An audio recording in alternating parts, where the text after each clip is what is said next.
Beats Music.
Nazionale.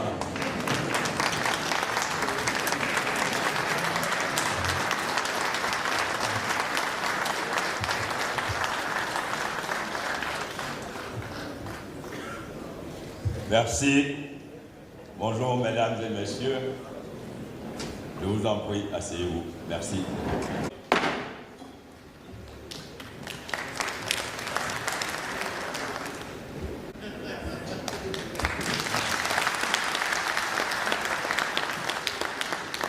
Mesdames et messieurs les députés, l'ordre du jour de la présente séance appelle l'examen d'un point unique, à savoir l'ouverture de la deuxième session ordinaire de l'année 2024 de notre Chambre parlementaire.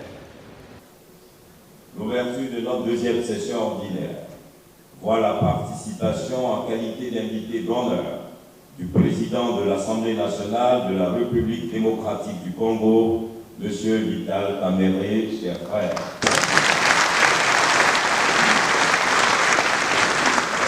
Je voudrais lui exprimer votre nom et à mon nom propre notre profonde gratitude pour l'honneur qu'il nous fait d'être des nôtres pour l'ouverture de cette session budgétaire.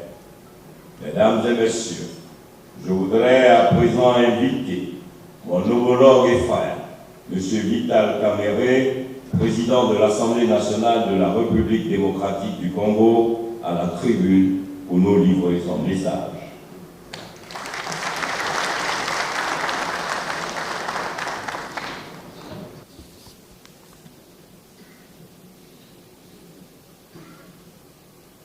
Monsieur le Président de l'Assemblée nationale de Côte d'Ivoire, Madame la Présidente du Sénat, Monsieur le Premier ministre du gouvernement, Messieurs et Mesdames, Madame et Messieurs les présidents d'institutions, Monsieur Gilbert Kofana Koné, haut représentant du président de la République, Mesdames et Messieurs les membres du gouvernement, Excellences, Mesdames et Messieurs les membres du corps diplomatique, Mesdames et Messieurs les ministres gouverneurs, chers collègues honorables Ceux de la Commission des affaires économiques et financières, lors de l'analyse de la loi de règlement de la loi de finances initiale. Chers amis des médias, honorables invités, mesdames et messieurs, c'est avec un sentiment d'humilité et une profonde gratitude que j'ai reçu et accepté l'invitation fraternelle qui m'a été adressée par mon homologue Adama Bictogo, président de l'Assemblée nationale de Côte d'Ivoire, pour prendre la parole devant votre auguste Assemblée en ce jour solennel marquant l'ouverture de la deuxième session ordinaire de l'Assemblée nationale de Côte d'Ivoire. De prime abord, je voudrais profiter de cette occasion pour lui réitérer mes remerciements, ainsi que ceux de tous les élus du peuple congolais, pour avoir effectué les déplacements nécessaires et gratuits. L'Assemblée nationale vous dit merci. Merci pour votre attention. Merci pour votre présence. De la session ordinaire tenue le 16 septembre dernier. C'est au nom de cette amitié que Son Excellence Félix Tshisekedi Tshilombo, président de la République démocratique du Congo, m'a chargé de transmettre à son aîné et frère bien-aimé, Son Excellence Alassane Dramane Ouattara, président de la République de Côte d'Ivoire, ainsi qu'à l'ensemble du peuple ivoirien, d'expression de ses salutations les plus chaleureuses. Aussi qu'il me soit permis de faire respectueusement écho aux Ivoiriens pour saluer cette terre d'espérance, ce pays d'hospitalité, noble Côte d'Ivoire, grand pays de bonnes gens qui chérit l'amitié des peuples frères. L'honneur qui me fait en ce jour de l'hospitalité témoigner envers moi et tous les députés qui m'accompagnent est une illustration des plus éloquentes de votre nation qui reste fidèle à l'esprit d'ouverture de son père fondateur, le président Félix Houphouët-Boigny, qui soulignait très justement la vocation de la Côte d'Ivoire de demeurer l'ami de tous et l'ennemi de personne. Avant de poursuivre mon propos, j'implore votre indulgence pour que je puisse vous présenter mes collègues, vos collègues députés qui m'ont accompagné. Députés nationaux de la RDC, bien sûr. Honorable Mbaya Kandoudi Jean, priez vous lever pour saluer vos homologues. Honorable Inagosi Boulo Indambi Geneviève. Honorable Bazizane Maéché Adel. Honorable Sassé Mouetouti Kale Dieudonné.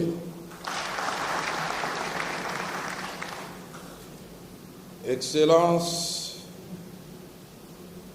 Monsieur le Président de l'Assemblée nationale de Côte d'Ivoire, Madame la Présidente du Sénat, Monsieur le Premier ministre, chef du gouvernement, ministre des Sports et du cadre de vie, Monsieur Gilbert Kafana Kodé, aux représentants du Président de la République, Mesdames et Messieurs les membres du gouvernement, Excellences, Mesdames et Messieurs les membres du corps diplomatique, Mesdames et Messieurs les ministres gouverneurs, chers collègues honorables députés, vénérables sénateurs, honorables chefs traditionnels des Mina guides religieux, chers amis des médias, honorables invités, Mesdames et Messieurs, je prends la parole ce jour devant vous, mes frères de la Côte d'Ivoire, dans ces lieux mythiques et sur cette terre riche d'histoire et de souvenirs.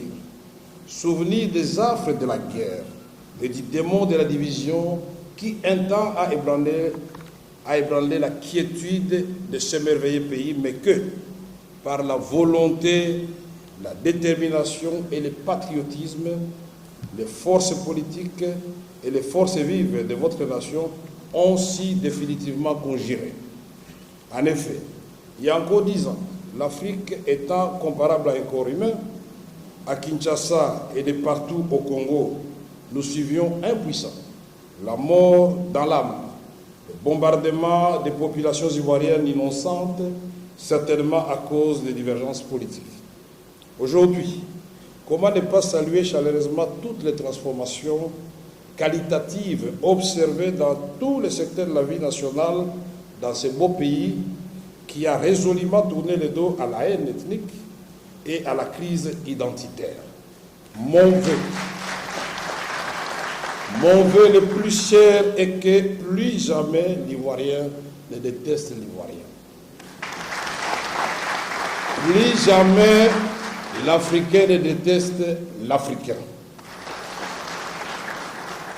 Et que dans l'unité et l'amour, les Ivoiriens maintiennent cet élan et que les autres Africains leur emboîtent le pas pour une Afrique qui s'élève et qui recouvre sa dignité à cette ère de mondialisation. Ceci n'a été possible que grâce à un grand sursaut patriotique de l'élite ivoirienne, des hommes et des femmes de Côte d'Ivoire, sous le leadership visionnaire éclairé de son Excellence Alassane Dramane Ouattara.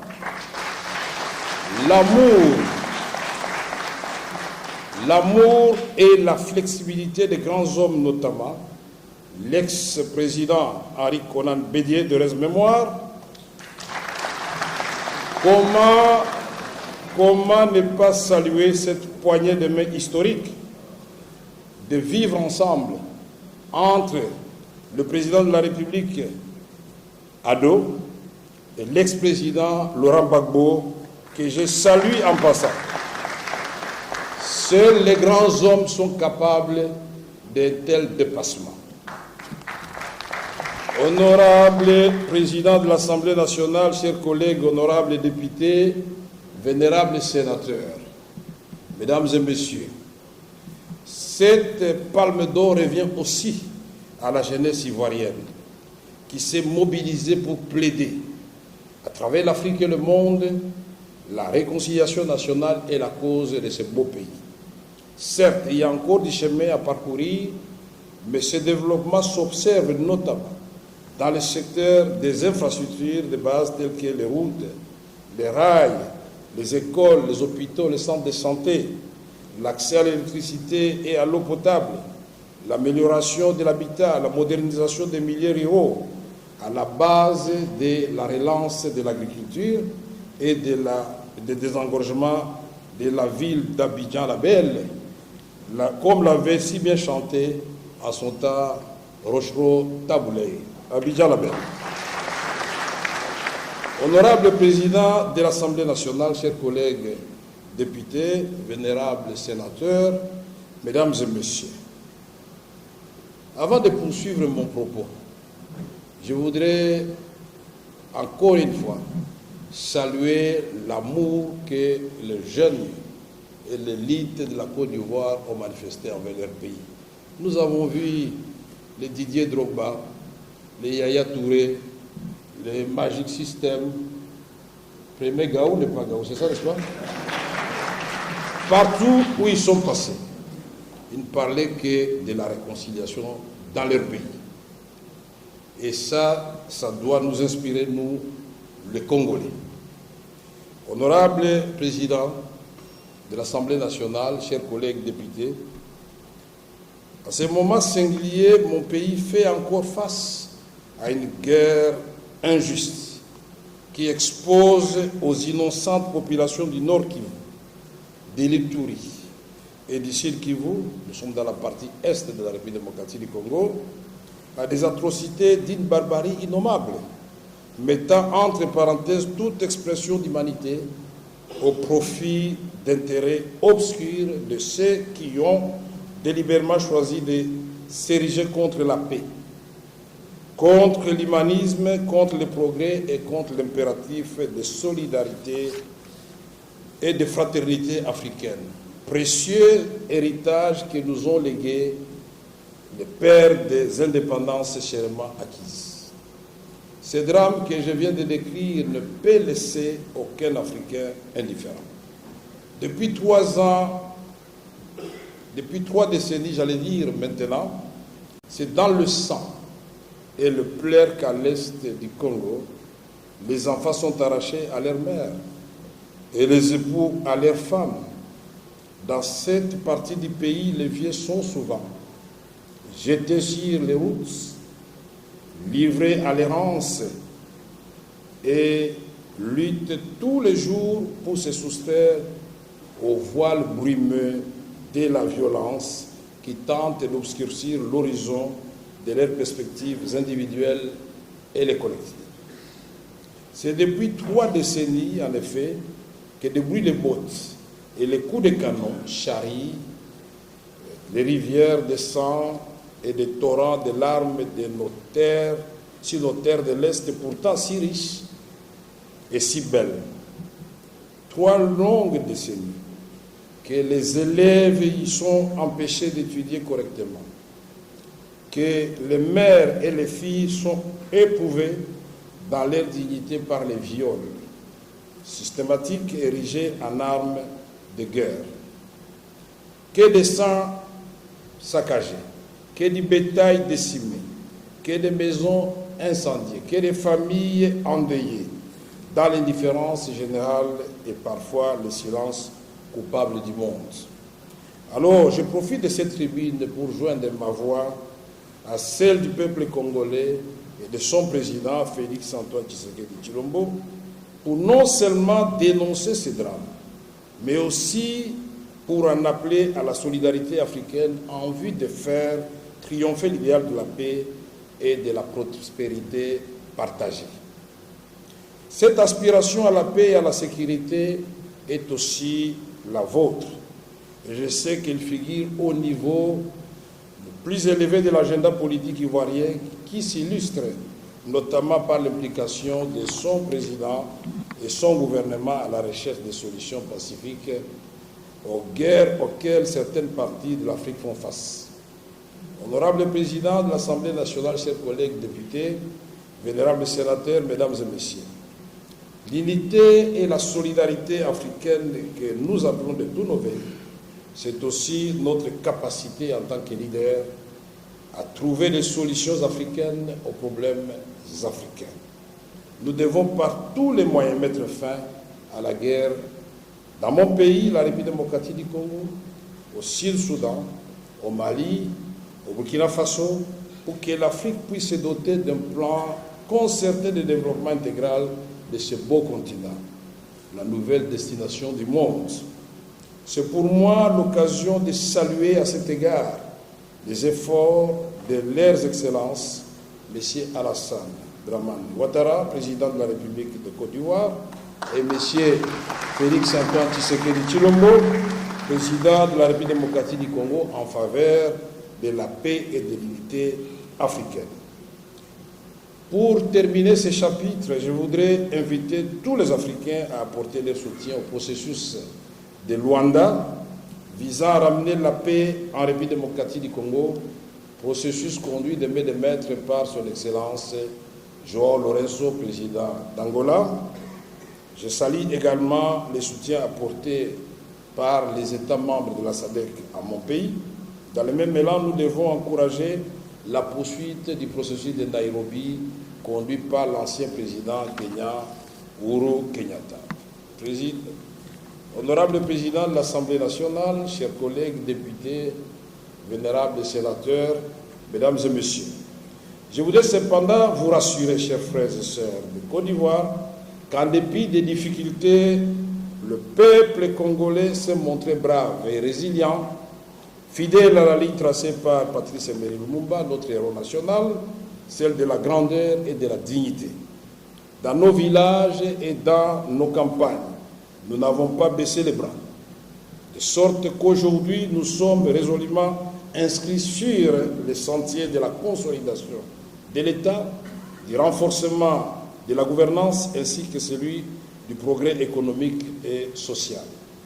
En dépit des écueils sécuritaires, la RDC reste unie, dynamique et attrayante pour les investissements étrangers comme nationaux dont le volume augmente à l'image de la croissance économique que connaît le pays. C'est ici pour moi l'occasion de souligner l'importance de renforcer nos liens économiques au niveau bilatéral, mais aussi de stimuler les mécanismes multilatéraux propices à une coopération et des échanges plus accrus à l'échelle de tous les continents. Sur ce point, nos chambres des élus du peuple de la Côte d'Ivoire comme de la République démocratique du Congo peuvent apporter une valeur ajoutée dans la mesure où la diplomatie parlementaire dispose d'un potentiel avéré de rapprocher nos peuples et nos institutions autour de l'objectif d'affermir le pont qui relie nos deux nations, pour capitaliser ensemble les opportunités économiques qui sont à notre portée et tirer les plus grands profits et avantages de nos liens historiques et culturels. Et je ne parle pas seulement de la rumba ou du coupé-décalé. C'est des styles musicaux qui font la renommée de nos pays et qui témoignent à la fois de la convergence et de la fécondité de nos artistes, certainement abreuvés par une source d'inspiration commune. D'Abidjan à Kinshasa, la fibre africaine est forte. Au-delà de la langue française que nous avons en partage, nos cultures nous unissent. Hier, quand mon homologue Adama nous a conviés à un beau repas, j'étais étonné de voir et d'entendre les Ivoiriens suivre des chansons à Lingala. Je me suis crié un moment à Kinshasa. C'est ça l'Afrique.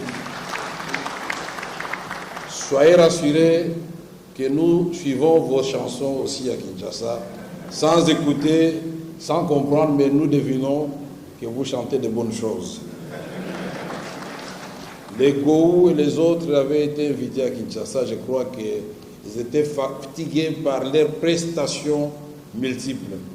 L'Afrique aime réellement l'Afrique.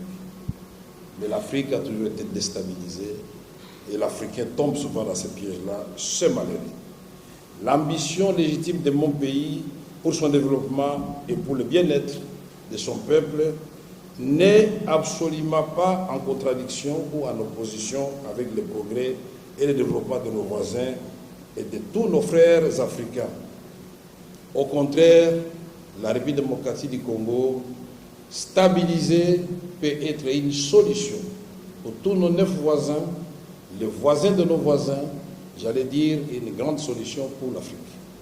Ce pays en guerre, ce pays frappé par la pauvreté, dont je vous parle, la République démocratique du Congo, aujourd'hui, qu'il s'agisse du défi du climat, qu'il s'agisse du défi du déficit de l'eau, ou de la faim dans le monde, ou de l'accès à l'électricité, nous pouvons vous dire que la République démocratique du Congo est la deuxième forêt du monde.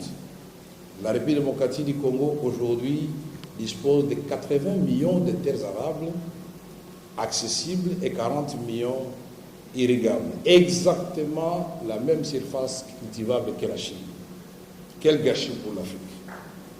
Aujourd'hui, la Côte d'Ivoire n'a certainement pas le problème de l'eau. Mais la Côte d'Ivoire et la République démocratique du Congo peuvent résoudre le problème de sécheresse pour les autres pays. Nous disposons de 13% de toutes les eaux d'Afrique, 53% de toutes les eaux d'Afrique, au moment où le lac Tchad est en train de s'assécher. 13% de toutes les eaux du monde. En ce qui concerne la transition énergétique, la République démocratique du Congo est au cœur de ces défis. Avec Inga à lui seul, 44 000 MW potentiels. Mais des coupures d'électricité à Kinshasa, un paradoxe inexplicable. Aujourd'hui, en ce qui concerne l'accès aux matières premières, le lithium, le cobalt pour la fabrication de la batterie électrique, c'est encore vers la République démocratique qu'on peut se tourner. Aujourd'hui, tous vos téléphones que vous utilisez contiennent la matière venant de la République démocratique du Congo, les minerais du sang qu'on appelle le coltan. C'est paradoxal que si les statistiques du commerce international, on ne mentionne pas la République démocratique du Congo comme exportateur du coltan, c'est plutôt son voisin, le Rwanda, qui n'en a pas dans son sous-sol, qui est le premier producteur et reçoit même des avions gratuitement et des félicitations de la part des grandes puissances et des multinationales. Quelle injustice!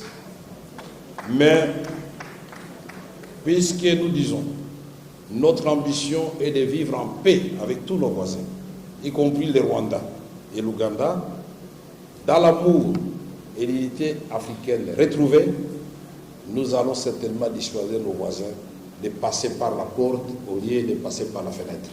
Et ensemble, nous allons profiter des richesses qu'offre l'Afrique. C'est cette Afrique-là que nous voulons. L'Afrique doit aimer l'Afrique. L'Afrique doit se concerter avec l'Afrique. Aujourd'hui, encore, avant de venir, j'ai dû revoir mon discours. Pourquoi? Parce qu'en discutant avec mes collaborateurs, nous nous sommes dit qu'est-ce qui se passe dans certaines parties d'Afrique, et plus particulièrement en République démocratique du Congo. J'étais ici lors de Makutano, à l'hôtel Ivoire, mais je reviens, le même chemin qui m'avait amené à l'aéroport, je ne l'ai pas reconnu. J'ai dit, mais qu'est-ce qui se passe? On me dit qu'on est en train de construire 100 km de rails. Nous voyons les reboisements, nous voyons l'éclairage la nuit. On a envie à la fois de pleurer de joie pour les Ivoiriens, mais de pleurer de peine pour les Congolais. Ça fait mal au cœur. Et tout est question de volonté. La volonté ne manque pas, mais c'est depuis 30 ans que notre pays est en guerre. Comment voulez-vous vous occuper du développement au moment où une grande partie de la République démocratique du Congo est occupée par les agresseurs? Cette partie-là représente 55 millions d'habitants. Presque le double de la population de la Côte d'Ivoire. Impensable, puisque aujourd'hui nous sommes 100 millions et plus. Et nous pensons qu'avec l'aide de la diplomatie parlementaire, vous allez certainement venir au secours de la République démocratique du Congo, qui se bat derrière son chef, son Excellence Félix Antoine Tshisekedi Tshilombo. Je voudrais terminer mon propos en saluant une fois de plus les miracles ivoiriens. C'est un miracle. Ce miracle n'a été possible que grâce à vous tous, de l'opposition comme de la majorité, de la société civile, des jeunes, de toutes les populations parsemées à travers votre beau pays, derrière un leadership éclairé et visionnaire du président Alassane Dramane Ouattara. N'ayons pas peur de copier ce qui marche. Nous viendrons nous inspirer ici et soyez certains que ce pays de Houphouët-Boigny va être rattrapé par le pays de Lumumba. Nous avons eu à la fois un sentiment de joie quand vous avez gagné la CAN, mais aussi de colère quand nous avons été éliminés en demi-finale. Et nous vous promettons que cette fois-ci, le léopard va courir plus vite que l'éléphant. Et qu'au Maroc, vous vous réjouirez aussi quand nous allons gagner la CAN.